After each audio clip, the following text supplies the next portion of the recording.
Tuhan bersamamu dan bersama rohmu. Inilah Injil suci menurut Lukas.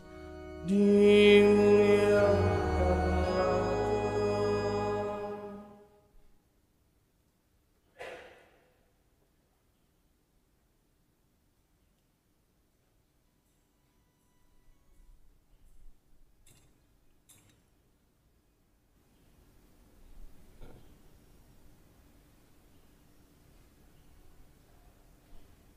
Dalam tahun ke-15 dari pemerintahan Kaisar Tiberius, ketika Pontius Pilatus menjadi wali negeri Yudea dan Herodes raja wilayah Galilea, Filipus dan saudaranya raja wilayah Iturea dan Trakonitis, dan Lisanias raja wilayah Abilene. Dan pada waktu Hanas dan Kayafas menjadi imam besar, datanglah firman Allah kepada Yohanes anak Zakarias di padang gurun. Maka datanglah Yohanes ke seluruh daerah Yordan dan menyerukan, "Bertobatlah dan berilah dirimu dibaptis, dan Allah akan mengampuni dosamu seperti ada tertulis dalam kitab nubuat-nubuat Yesaya." Ada suara yang berseru-seru di padang gurun, "Persiapkanlah jalan untuk Tuhan. Luruskanlah jalan baginya. Setiap lembah akan ditimbun dan setiap gunung dan bukit akan menjadi rata. Yang berliku-liku akan diluruskan dan berlekuk-lekuk akan diratakan. Dan semua orang akan melihat keselamatan yang datang dari Tuhan." Demikianlah sabda Tuhan. Terpujilah Kristus.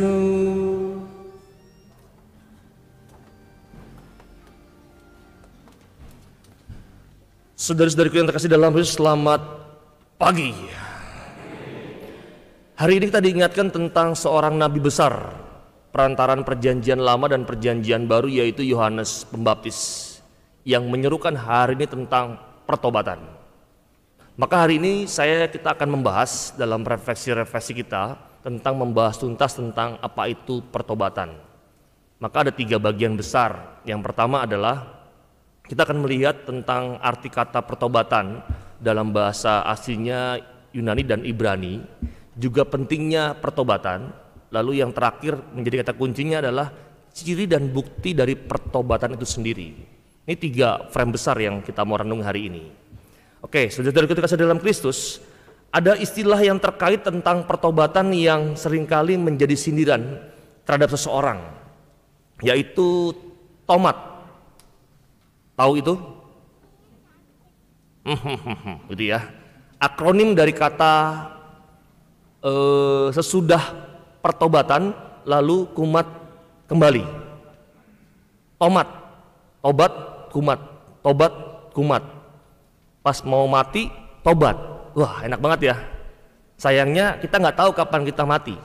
Kalau tahu itu aja ya, kumat terus. Udah besok mau mati, tobat. Lalu dalam Injil dikatakan bahwa masuk dalam kerajaan surga, katanya, gitu ya. Nah, maka ini akronim yang memelukkan tentang pengalaman atau situasi orang itu dalam situasi pertobatan, tapi juga kembali dalam situasi yang kumat lagi, tidak mengalami pertobatan. Setelah bertobat beberapa waktu, ketika situasinya atau suasananya itu masuk dalam pertobatan, dijalani. Tapi kalau situasinya itu berbanding kebalik, lalu kembali lagi dalam situasi yang tidak mengalami pertobatan. Lalu pertanyaan besarnya adalah sebetulnya bagaimana kita melihat pertobatan dalam kerangka kehendak Tuhan. Maka poin pertama adalah mari kita lihat dan teliti tentang arti kata pertobatan dalam bahasa Ibrani dan bahasa Yunani.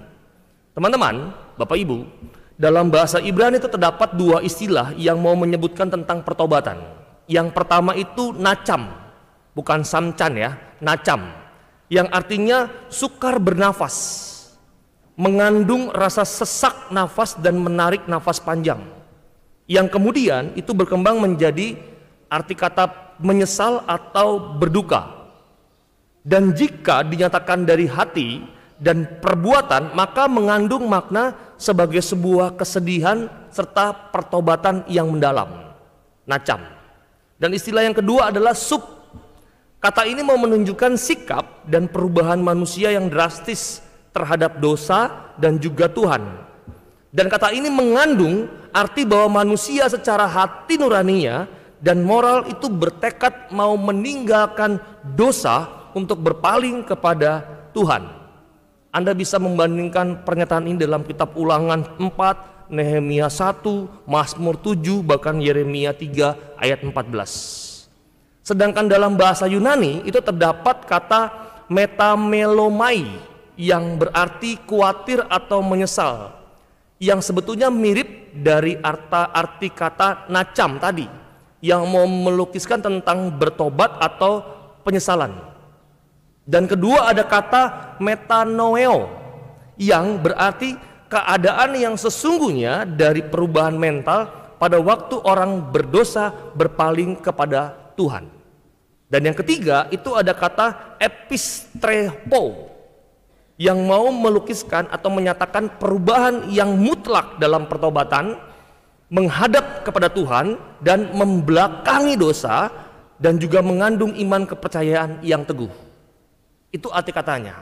Maka kalau kita mau menyimpulkan dari pengalaman arti kata ini, sebetulnya bertobat atau pertobatan adalah pengambilan sikap atau tekad yang tegas untuk meninggalkan dosa selama-lamanya dan berbalik kepada Tuhan sehingga mendapatkan yang namanya perubahan hidup yang mempengaruhi seluruh kerohanian. Tetapi ditegaskan kembali, pertobatan yang sesungguhnya bukan hanya berbalik, bukan hanya menyesal, dan bukan hanya mengaku dosa. Ini terapan pertama. Tetapi di dalamnya pertobatan yang sesungguhnya itu percaya kepada Injil, berbalik kepada Allah, dan percaya kepada Tuhan. Gradasinya nih agak mepet. Saya udah menyesal, Romo. Iya, step pertamanya. Sedangkan pertobatan sesungguhnya bukan cuma berhenti kepada step pertama. Kalau Anda menyesal, apakah Anda juga percaya dan membuat diri Anda mempercayai Tuhan? Itu step yang kedua untuk menentukan pertobatan yang sejati apa tidak. Semoga dipahami dalam kerangka yang pertama. Yang kedua, tentang pentingnya pertobatan. Sebetulnya dalam situasi yang konkret, kita harus percaya dan paham bahwa ketika kita mengalami pertobatan itu, kita dalam situasi yang namanya situasi keberdosaan. Dan situasi keberdosaan itu yang enak, yang nyaman, betul? Yang serba dimanjakan dengan situasi atau hal-hal yang menyenangkan, itu sebetulnya mau membawa kita yang namanya sampai kepada kebinasaan. Itu dipahami. Maka pentingnya bertobat adalah supaya kita tidak mengalami yang namanya kebinasaan. Itu dalam segi kita sebagai manusia. Dalam segi Tuhan sebetulnya Dia mengendaki setiap orang itu tidak binasa. Ada dua tarik-menarik nih. Dari kita sadar pentingnya bertobat karena apa? Kalau kita berada dalam keberdosaan, makin lama kita binasa. Dari sisi Tuhan tuh nggak mau kita sebagai ciptaannya itu mengalami kebinasaan. Dan dalam sisi Tuhan mau mengatakan supaya apa? Supaya ketika Dia mengampuni juga dan menghapus dosa kita, kerajaan damainya itu hadir. Yang kita renungi dalam Advent yang pertama, bahkan dalam pembukaan Kristus Raja semesta alam. Dia mau mengungkapkan tentang kerajaan damainya. Itu pentingnya. Maka ya kalau Anda hari ini mengalami pertobatan tapi tidak tahu tentang arti pentingnya, ya sia-sia belaka. Itu poin yang kedua.